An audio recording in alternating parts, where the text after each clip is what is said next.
नमस्कार दोस्तों, PMS IQ study YouTube channel में आप सभी का एक बार फिर से मैं प्रवीण सत्संगी सर बहुत बहुत स्वागत करता हूं। दोस्तों, आज की एक और वीडियो क्लास हम लेकर आ गए हैं रेलवे ग्रुप डी व एनटीपीसी परीक्षा के लिए अति महत्वपूर्ण समान ज्ञान व सामान्य विज्ञान के प्रश्नों का। तो आप सभी से एक रिक्वेस्ट करूंगा दोस्तों कि इस वीडियो को, इस क्लास को आप लोग अंत तक जरूर देखिएगा। एक एक प्रश्न को, जी हाँ दोस्तों, एक एक प्रश्न को आप लोग अच्छे से समझिएगा और याद कीजिएगा। दोस्तों, एक एक प्रश्न रेलवे ग्रुप डी व एनटीपीसी परीक्षा के लिए बहुत ही महत्वपूर्ण होने वाले हैं। तो चलिए वीडियो को लाइक करके चैनल को सब्सक्राइब कर लीजिए और क्लास को आप लोग ज्वाइन कर लीजिए। पहला प्रश्न है, निम्नलिखित में से किसे शुष्क बर्फ के रूप में जाना जाता है? शुष्क बर्फ अर्थात ड्राई आइस। दोस्तों, बतानी है कि इनमें से किसे शुष्क बर्फ के रूप में जाना जाता है। तो आप लोग याद रखेंगे ठोस कार्बन डाइऑक्साइड को, यानी कि ऑप्शन डी इस प्रश्न का बिल्कुल करेक्ट आंसर हो जाएगा। जी हाँ दोस्तों, यहाँ पे आप लोग विशेष ध्यान देंगे कि ठोस कार्बन डाइऑक्साइड को शुष्क बर्फ के रूप में जाना जाता है, ड्राई आइस के रूप में जाना जाता है। ऑप्शन डी इस प्रश्न का बिल्कुल करेक्ट आंसर हो जाएगा। चलिए अब आगे बढ़ते हैं। अगला प्रश्न है, पौधों में अपशिष्ट उत्पाद के रूप में ऑक्सीजन कब और कैसे उत्सर्जित होती है? दोस्तों, बतानी है कि पौधों में अपशिष्ट उत्पाद के रूप में ऑक्सीजन कब और कैसे उत्सर्जित होती है। तो आप लोग याद रखेंगे दिन के समय प्रकाश संश्लेषण के द्वारा। देखिए दोस्तों, प्रकाश संश्लेषण के द्वारा तो होता ही है, साथ में आप लोग याद रखेंगे कि दिन के समय, क्योंकि आप सभी को पता होगा कि प्रकाश संश्लेषण अर्थात फोटोसिंथेसिस के लिए सूर्य का प्रकाश बहुत ही मायने रखता है, महत्वपूर्ण भूमिका निभाता है। तो इसे आप लोग अच्छे से याद रखेंगे कि दिन के समय में प्रकाश संश्लेषण के द्वारा दोस्तों पौधों में अपशिष्ट उत्पाद के रूप में ऑक्सीजन, ये दोस्तों क्या होता है, उत्सर्जित होता है दिन के समय प्रकाश संश्लेषण के द्वारा। आई होप आप लोग इसे अच्छे से समझ गए होंगे। तो चलिए अब आगे बढ़ते हैं। अगला प्रश्न है दोस्तों, पोंगल के त्योहार के दौरान लोगों द्वारा इनमें से किसकी पूजा की जाती है? देखिए दोस्तों, आप सभी को पता होगा कि पोंगल का त्यौहार किस राज्य का एक लोक त्यौहार है। अगर आप लोगों को पता है तो आप लोग कमेंट करके जरूर बताएंगे कि पोंगल त्यौहार किस राज्य में मनाया जाता है। तो अब बतानी है कि इस त्यौहार के दौरान लोगों द्वारा किसकी पूजा की जाती है, किसकी उपासना की जाती है। तो आप लोग याद रखेंगे सूर्य की उपासना की जाती है। जी हाँ दोस्तों, ऑप्शन बी में है इसका करेक्ट आंसर। पोंगल त्योहार के दौरान लोगों द्वारा दोस्तों सूर्य की उपासना की जाती है। आप लोग इसे अच्छे से याद रखेंगे। ऑप्शन बी इस प्रश्न का बिल्कुल करेक्ट आंसर होगा। और आप लोग हमें कमेंट करके जरूर बताएंगे कि पोंगल त्योहार किस राज्य का एक लोक त्योहार है। चलिए अब आगे बढ़ते हैं। अगला प्रश्न है, भारतीय राजभाषा अधिनियम किस वर्ष में पारित किया गया था? दोस्तों, बतानी है कि भारतीय राजभाषा अधिनियम किस वर्ष पारित किया गया था। तो आप लोग याद रखेंगे इसका सही उत्तर होगा दोस्तों 1963 ईस्वी में, यानी कि ऑप्शन सी इस प्रश्न का बिल्कुल करेक्ट आंसर होगा। भारतीय राजभाषा अधिनियम किस वर्ष में पारित किया गया था? तो आप लोग याद रखेंगे सन 1963 ईस्वी में पारित किया गया था भारतीय राजभाषा अधिनियम। चलिए अब आगे बढ़ते हैं। अगला प्रश्न है दोस्तों, कौन सा अनुच्छेद जीवन और व्यक्तिगत स्वतंत्रता के संरक्षण से संबंधित है? दोस्तों, बतानी है कि इनमें से कौन सा आर्टिकल इंडियन कॉन्स्टिट्यूशन का, भारतीय संविधान का कौन सा अनुच्छेद जीवन और व्यक्तिगत स्वतंत्रता के संरक्षण से संबंधित है। तो आप लोग याद रखेंगे अनुच्छेद 21। जी हाँ दोस्तों, यानी कि ऑप्शन डी इस प्रश्न का बिल्कुल करेक्ट आंसर हो जाएगा। आप सभी याद रखेंगे दोस्तों अनुच्छेद 21 यानी कि आर्टिकल 21 दोस्तों जीवन और व्यक्तिगत स्वतंत्रता के संरक्षण से संबंधित यह आर्टिकल है। आप लोग इसे अच्छे से याद रखेंगे। अनुच्छेद 21 आर्टिकल 21, ऑप्शन डी इस प्रश्न का बिल्कुल करेक्ट आंसर हो जाएगा। आइए अब आगे बढ़ते हैं। अगला प्रश्न है, बंगाल में सामाजिक धार्मिक सुधारों के प्रणेता राजा राम मोहन राय। देखिए दोस्तों, बहुत ही महत्वपूर्ण प्रश्न है। राजा राम मोहन राय ये कौन थे? बंगाल के दोस्तों सामाजिक धार्मिक सुधार करने में इनका बहुत ही महत्वपूर्ण भूमिका था। तो बतानी है कि इनके द्वारा किसकी स्थापना की गई थी? राजा राम मोहन राय जी के द्वारा। तो आप लोग याद रखेंगे आत्मीय सभा की, यानी कि ऑप्शन ए इस प्रश्न का बिल्कुल करेक्ट आंसर हो जाएगा। दोस्तों आत्मीय सभा की स्थापना किसने की थी? तो आप लोग याद रखेंगे राजा राम मोहन राय जी ने। आइए अब आगे बढ़ते हैं। अगला प्रश्न है, देश का पहला व्यवसायिक स्तर पर बायोमास आधारित हाइड्रोजन संयंत्र मध्य प्रदेश के किस जिले में स्थापित किया जाएगा? देखिए दोस्तों, बतानी है कि देश का पहला व्यावसायिक स्तर पर बायोमास आधारित हाइड्रोजन संयंत्र मध्य प्रदेश के किस जिले में स्थापित किया जाएगा? तो आप लोग याद रखेंगे मध्य प्रदेश के खंडवा जिले में स्थापित किया जाएगा। यानी कि ऑप्शन बी इस प्रश्न का बिल्कुल करेक्ट आंसर होगा। मध्य प्रदेश के खंडवा जिले में दोस्तों देश का पहला व्यवसायिक स्तर का बायोमास आधारित हाइड्रोजन संयंत्र मध्य प्रदेश के खंडवा जिले में स्थापित किया जाएगा। दोस्तों एक एक प्रश्न बहुत ही महत्वपूर्ण है और जितने भी प्रश्न दोस्तों होंगे वो सभी एग्जाम ओरिएंटेड होंगे, तो आप लोगों को बोर नहीं होना है। आप लोग को वीडियो को बिल्कुल नहीं छोड़ना है, क्लास को आप लोग अंत तक जरूर देखेंगे, ये मेरी आप लोगों से एक रिक्वेस्ट है दोस्तों। चलिए अब आगे बढ़ते हैं। अगला प्रश्न है, मनुष्य का निम्न में से कौन सा अंग उत्सर्जन अंग के रूप में कार्य नहीं करता है? दोस्तों बतानी है कि हमारे शरीर का कौन सा अंग उत्सर्जन अंग के रूप में क्या करता है, कार्य नहीं करता है? तो आप लोग याद रखेंगे छोटी आंत यानी कि स्मॉल इंटेस्टाइन। ऑप्शन बी इस प्रश्न का बिल्कुल करेक्ट आंसर हो जाएगा। दोस्तों जो छोटी आंत है ये क्या है? ये हमारे उत्सर्जन अंग के रूप में कार्य नहीं करता है, हमारे शरीर में उत्सर्जन अंग के रूप में कार्य नहीं करता है। बाकी फेफड़ा दोस्तों, त्वचा और बड़ी आंत ये तीनों दोस्तों उत्सर्जन अंग के रूप में कार्य करते हैं, लेकिन छोटी आंत जो है ये हमारे शरीर में उत्सर्जन अंग के रूप में कार्य नहीं करता है। आप लोग इसे अच्छे से समझ गए होंगे ऐसा मैं विश्वास आशा करता हूं। चलिए अब आगे बढ़ते हैं।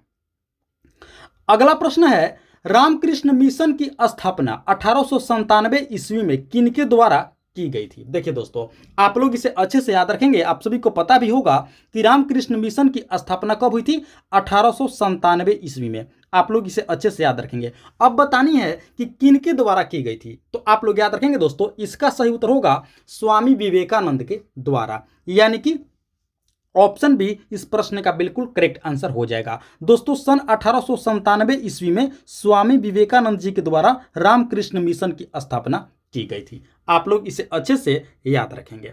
चलिए अब आगे बढ़ते हैं। दोस्तों अगले प्रश्न से पहले आप सभी से एक रिक्वेस्ट करूंगा कि अभी तक आप लोगों ने इस वीडियो को एक लाइक नहीं किए हैं, तो दोस्तों आप लोग इस वीडियो को एक लाइक जरूर कर देंगे। और साथ ही साथ PMS IQ study YouTube channel पर आप लोग पहली बार विजिट किए हैं तो दोस्तों इस चैनल को भी आप लोग जरूर से जरूर सब्सक्राइब कर लेंगे। इसी तरह की महत्वपूर्ण प्रश्नावली वीडियो प्रतिदिन देखने के लिए और अपनी तैयारी को बेहतर और मजबूत करने के लिए वीडियो को एक लाइक कर देंगे, चैनल को सब्सक्राइब कर लेंगे। तो चलिए अब आगे बढ़ते हैं। अगला प्रश्न है, बांध पुनर्वास और सुधार परियोजना किस वर्ष शुरू किया गया था? दोस्तों बहुत महत्वपूर्ण प्रश्न है। बांध पुनर्वास और सुधार परियोजना किस वर्ष में शुरू किया गया था? तो आप लोग याद रखेंगे 2012 में। यानी कि दोस्तों ये हाल ही की बात है, सन 2012 में बांध पुनर्वास और सुधार परियोजना शुरू किया गया था। तो ऑप्शन ए इस प्रश्न का बिल्कुल करेक्ट आंसर होगा। आइए अब आगे बढ़ते हैं। अगला प्रश्न है, निम्नलिखित में से कौन सा पौधों में संग्रहित कार्बोहाइड्रेट है? दोस्तों बतानी है कि इनमें से कौन सा पौधों में संग्रहित होने वाला कार्बोहाइड्रेट है, पौधों में संग्रहित कार्बोहाइड्रेट। तो आप लोग याद रखेंगे दोस्तों इसका सही उत्तर हो जाएगा ऑप्शन बी स्टार्च। जी हाँ दोस्तों ऑप्शन बी इसका करेक्ट आंसर होगा, राइट आंसर होगा। आप सभी याद रखेंगे स्टार्च दोस्तों क्या है? ये पौधों में संग्रहित होने वाला कार्बोहाइड्रेट है। तो ऑप्शन बी इस प्रश्न का बिल्कुल करेक्ट आंसर हो जाएगा, आप लोग याद रखेंगे। चलिए अब आगे बढ़ते हैं। अगला प्रश्न है दोस्तों, भारतीय संविधान का अनुच्छेद 243 पंचायत की किस विशेषता से संबंधित है? दोस्तों बतानी है कि इंडियन कॉन्स्टिट्यूशन का आर्टिकल 243 पंचायत की किस विशेषता से संबंधित है? तो आप लोग याद रखेंगे पंचायत की अवधि से संबंधित है। यानी कि ऑप्शन डी इस प्रश्न का बिल्कुल करेक्ट आंसर होगा। भारतीय संविधान का दोस्तों अनुच्छेद 243 पंचायत की किस विशेषता से संबंधित है? तो पंचायत की अवधि से संबंधित है। आप लोग इसे अच्छे से याद रखेंगे। तो चलिए अब आगे बढ़ते हैं। अगला प्रश्न है दोस्तों, भारत का पहला गणतंत्र दिवस किस वर्ष मनाया गया था? दोस्तों बतानी है कि भारत का पहला रिपब्लिक डे कब मनाया गया था, किस वर्ष मनाया गया था? तो आप लोग याद रखेंगे 1950 ईस्वी में। जी हाँ दोस्तों, यानी कि ऑप्शन डी भी इस प्रश्न का बिल्कुल करेक्ट आंसर हो जाएगा। भारत का पहला गणतंत्र दिवस सन 1950 ईस्वी में 26 जनवरी 1950 ईस्वी को मनाया गया था, भारत का पहला रिपब्लिक डे। चलिए अब आगे बढ़ते हैं। अगला प्रश्न है दोस्तों, भारतीय संविधान में भाग और अनुसूचियां हैं। देखिए दोस्तों, प्रश्न एकदम बेसिक लेवल का है, आप सभी को पता भी होगा, नहीं पता है तो याद रखेंगे। भारतीय संविधान में दोस्तों कुल 25 भाग और 12 अनुसूचियां हैं। आप लोग इसे अच्छे से याद रखेंगे, यानी कि ऑप्शन बी में इस प्रश्न का करेक्ट आंसर है, आप लोग याद रखेंगे। भारतीय संविधान में, हमारे कॉन्स्टिट्यूशन में कुल 25 भाग और 12 अनुसूचियां हैं। आप लोग इसे अच्छे से याद रखेंगे। चलिए अब आगे बढ़ते हैं। अगला प्रश्न है दोस्तों, इनमें से कौन सा वसा के पाइसीकरण में सहायक होता है? बतानी है कि इनमें से कौन सा वसा के पाइसीकरण में सहायक होता है। तो आप लोग याद रखेंगे ऑप्शन डी पीत लवण, यानी कि ऑप्शन डी इस प्रश्न का बिल्कुल करेक्ट आंसर होगा। दोस्तों जो पीत लवण है ये वसा के पाइसीकरण में सहायक होता है। चलिए अब आगे बढ़ते हैं।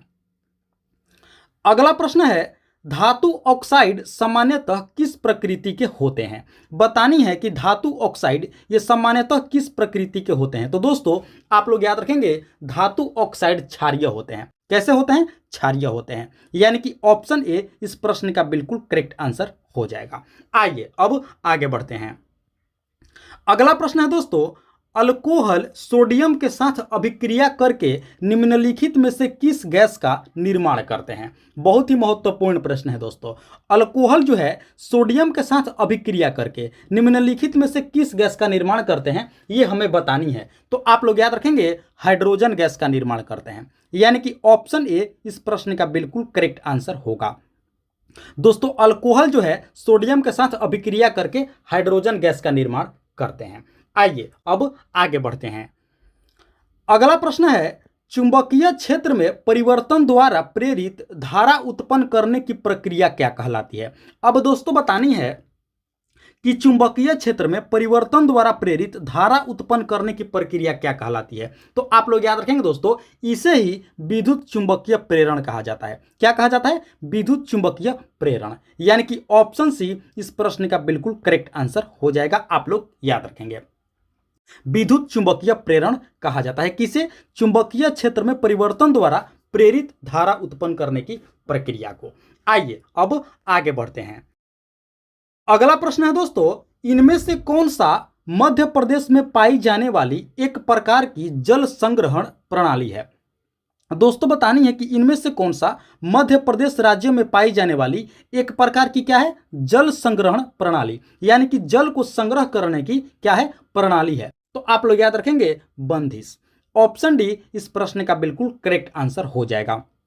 दोस्तों इसका करेक्ट आंसर क्या हो जाएगा? तो आप लोग याद रखेंगे बंदिश प्रणाली। चलिए अब आगे बढ़ते हैं। अगला प्रश्न है, रंगहीन लवक क्या कहलाते हैं? दोस्तों बतानी है कि रंगहीन लवक क्या कहलाते हैं। तो आप लोग याद रखेंगे दोस्तों, रंगहीन लवक को ल्यूकोप्लास्टिड कहा जाता है। क्या कहा जाता है? ल्यूकोप्लास्टिड, यानी कि ऑप्शन ए इस प्रश्न का बिल्कुल करेक्ट आंसर होगा। रंगहीन लवक को क्या कहा जाता है? तो आप लोग याद रखेंगे ल्यूकोप्लास्टिड। चलिए अब आगे बढ़ते हैं। अगला प्रश्न है दोस्तों, प्रशांत चंद्र महालनोबिस इनमें से किसकी स्थापना की? दोस्तों बतानी है कि प्रशांत चंद्र महालनोबिस ने, यानी कि पीसी महालनोबिस इनका ये भी दोस्तों नाम है, पीसी महालनोबिस के नाम से भी ये जाने जाते हैं। तो बतानी है कि इनमें से इन्होंने किसकी स्थापना की थी? तो आप लोग याद रखेंगे भारतीय सांख्यिकी संस्थान का, यानी कि ऑप्शन डी इस प्रश्न का बिल्कुल करेक्ट आंसर हो जाएगा। दोस्तों भारतीय सांख्यिकी संस्थान की स्थापना किसने की थी? तो आप लोग याद रखेंगे प्रशांत चंद्र महालनोबिस ने। ऑप्शन डी इस प्रश्न का बिल्कुल करेक्ट आंसर हो जाएगा। चलिए अब आगे बढ़ते हैं। दोस्तों अगला प्रश्न है, छोटा नागपुर पठार इनमें से किस भारतीय राज्य में स्थित है? छोटा नागपुर पठार, तो आप लोग याद रखेंगे दोस्तों ये झारखंड राज्य में स्थित है, यानी कि ऑप्शन बी इस प्रश्न का बिल्कुल करेक्ट आंसर होगा। छोटा नागपुर पठार झारखंड राज्य में स्थित है। आइए अब आगे बढ़ते हैं। अगला प्रश्न है, मेघालय की गारो जनजातियां के द्वारा कौन सा लोकप्रिय महोत्सव मनाया जाता है। देखिए दोस्तों, इसमें दो प्रश्न हमें देखने को मिल रहे हैं, आप लोग इसे अच्छे से याद रखेंगे। एक गारो प्रकार की जनजातियां होती हैं जो मेघालय राज्य में निवास करती हैं। आप लोग इस पॉइंट को अच्छे से नोट कर लेंगे और अच्छे से याद कर लेंगे। गारो नामक जनजातियां मेघालय में निवास करती हैं। तो अब बतानी है कि इनके द्वारा कौन सा लोकप्रिय महोत्सव मनाया जाता है। तो दोस्तों वो है वांगला महोत्सव। आप लोग इसे अच्छे से याद रखेंगे। ऑप्शन सी इस प्रश्न का बिल्कुल करेक्ट आंसर हो जाएगा। मेघालय की गारो जनजातियों के द्वारा कौन सा लोकप्रिय महोत्सव मनाया जाता है। तो दोस्तों वांगला महोत्सव नामक लोकप्रिय त्योहार या महोत्सव मनाया जाता है। किनके द्वारा। तो मेघालय में स्थित गारो जनजातियों के द्वारा। तो चलिए अब आगे बढ़ते हैं। अगला प्रश्न है, राजा राम मोहन राय के ठीक बाद ब्रह्म समाज का नेतृत्व किसने किया था। दोस्तों बतानी है कि राजा राम मोहन राय, देखिए आप लोगों को सबसे पहले बता दें कि ब्रह्म समाज के संस्थापक यही थे, राजा राम मोहन राय। आप लोग इस पॉइंट को अच्छे से याद रखेंगे। तो अब बतानी है कि इनके ठीक बाद इस समाज का यानी कि ब्रह्म समाज का नेतृत्व किसने किया था। तो आप लोग याद रखेंगे देवेंद्रनाथ टैगोर ने, यानी कि ऑप्शन बी इस प्रश्न का बिल्कुल करेक्ट आंसर हो जाएगा। राजा राम मोहन राय के ठीक बाद ब्रह्म समाज का नेतृत्व किसने किया था। तो आप लोग याद रखेंगे देवेंद्रनाथ टैगोर ने। ऑप्शन बी इस प्रश्न का बिल्कुल करेक्ट आंसर होगा। आइए अब आगे बढ़ते हैं। अगला प्रश्न है दोस्तों, यहां पे दोस्तों खाली जगह है। बतानी है कि बनाने में ईस्ट का उपयोग किया जाता है, यानी कि इनमें से किसे बनाने के लिए ईस्ट का उपयोग किया जाता है। तो देखिए शराब को बनाने के लिए ईस्ट का उपयोग होता है, यानी कि ऑप्शन सी इस प्रश्न का बिल्कुल करेक्ट आंसर होगा। शराब को बनाने के लिए ईस्ट का प्रयोग होता है, फर्मेंटेशन का प्रयोग होता है, किण्वन का प्रयोग होता है। ये तीनों एक ही बात है, आप लोग इसे अच्छे से याद रखेंगे, यानी कि अल्कोहल। चलिए अब आगे बढ़ते हैं। अगला प्रश्न है दोस्तों, भारतीय भाषा संस्थान इनमें से किस शहर में स्थित है। भारतीय भाषा संस्थान, तो आप लोग याद रखेंगे दोस्तों मैसूर में। ऑप्शन बी इस प्रश्न का बिल्कुल करेक्ट आंसर होगा। भारतीय भाषा संस्थान किस शहर में स्थित है। तो आप लोग याद रखेंगे मैसूर शहर में स्थित है। आइए अब आगे बढ़ते हैं। अगला प्रश्न है दोस्तों, भारत सरकार द्वारा क्षेत्रीय ग्रामीण बैंक अधिनियम किस वर्ष पारित किया गया था। दोस्तों बतानी है कि भारत सरकार के द्वारा क्षेत्रीय ग्रामीण बैंक अधिनियम किस वर्ष में पारित किया गया था। तो आप लोग याद रखेंगे 1976 ईस्वी में, यानी कि ऑप्शन डी। जी हाँ दोस्तों 1976 ईस्वी में भारत सरकार के द्वारा क्षेत्रीय ग्रामीण बैंक अधिनियम पारित किया गया था। ऑप्शन डी इस प्रश्न का बिल्कुल करेक्ट आंसर होगा। चलिए दोस्तों अब आगे बढ़ते हैं। अगला प्रश्न है, किसी चालक का प्रतिरोध इनमें से किस पर निर्भर करता है। देखिए दोस्तों बतानी है कि किसी चालक का जो प्रतिरोध है वो किस पर निर्भर करता है। तो आप लोग याद रखेंगे चालक से होकर प्रवाहित होने वाली धारा पर। जी हाँ दोस्तों, यानी कि ऑप्शन डी इस प्रश्न का बिल्कुल करेक्ट आंसर हो जाएगा। किसी भी चालक का प्रतिरोध किस पर निर्भर करता है। तो आप सभी याद रखेंगे चालक से होकर के प्रवाहित होने वाली धारा पर, यानी कि ऑप्शन डी इस प्रश्न का बिल्कुल करेक्ट आंसर होगा। चलिए अब आगे बढ़ते हैं। अगला प्रश्न है दोस्तों, किस भारतीय राष्ट्रवादी की जयंती को प्रतिवर्ष पराक्रम दिवस के रूप में मनाया जाता है। बहुत ही महत्वपूर्ण प्रश्न है दोस्तों। बतानी है कि पराक्रम दिवस किस भारतीय राष्ट्रवादी की जयंती के उपलक्ष्य में मनाया जाता है प्रतिवर्ष। तो आप लोग याद रखेंगे सुभाष चंद्र बोस जयंती, यानी कि ऑप्शन ए इसका करेक्ट आंसर होगा। आप लोग याद रखेंगे दोस्तों प्रतिवर्ष, आप लोग याद रखेंगे कि प्रतिवर्ष 23 जनवरी को, आप लोगों को पता होगा कि 23 जनवरी को सुभाष चंद्र बोस जयंती होता है। और इसी दिन दोस्तों प्रतिवर्ष क्या मनाया जाता है, पराक्रम दिवस। आप लोग इसे अच्छे से याद रखेंगे, प्रतिवर्ष 23 जनवरी को, यानी कि ऑप्शन ए इस प्रश्न का बिल्कुल करेक्ट आंसर हो जाएगा। चलिए अब आगे बढ़ते हैं। अगला प्रश्न है दोस्तों, भारतीय संविधान के किस भाग में पंचायती राज का वर्णन किया गया है। दोस्तों बतानी है कि भारतीय संविधान के किस भाग में पंचायती राज का वर्णन किया गया है। तो आप लोग याद रखेंगे इसका राइट आंसर होगा दोस्तों ऑप्शन सी भाग 8, यानी कि इसका करेक्ट आंसर राइट हो जाएगा ऑप्शन सी। पार्ट 8 में दोस्तों भारतीय संविधान के भाग 8 में पंचायती राज का वर्णन किया गया है। आप लोग इसे अच्छे से याद रखेंगे, ऑप्शन सी इस प्रश्न का बिल्कुल करेक्ट आंसर होगा। तो दोस्तों ये थी हमारी आज की रेलवे ग्रुप डी व एनटीपीसी परीक्षा के लिए अति महत्वपूर्ण समान ज्ञान व सामान्य विज्ञान के प्रश्नावली वीडियो। आशा करते हैं इस क्लास को आप लोग अंत तक जरूर देखे होंगे, एक एक प्रश्न को अच्छे से समझे होंगे और याद भी कर लिए होंगे। तो आप सभी से एक बार फिर से रिक्वेस्ट करूंगा कि इस वीडियो को आप लोग अभी तक एक लाइक नहीं किए हैं तो दोस्तों आप लोग इस वीडियो को एक लाइक जरूर कर देंगे। साथ ही साथ PMS IQ study YouTube channel पर आप लोग पहली बार विजिट किए हैं तो दोस्तों इस चैनल को भी आप लोग जरूर से जरूर सब्सक्राइब कर लेंगे। इसी तरह की महत्वपूर्ण प्रश्नावली वीडियो प्रतिदिन देखने के लिए और अपनी तैयारी को बेहतर और मजबूत करने के लिए वीडियो को एक लाइक कर देंगे, चैनल को सब्सक्राइब कर लेंगे। तो फिलहाल दोस्तों इस वीडियो में इतना ही। मिलते हैं एक और मोस्ट इंपॉर्टेंट वीडियो क्लास ले करके, तब तक के लिए आप सभी का बहुत बहुत धन्यवाद। जय हिंद दोस्तों।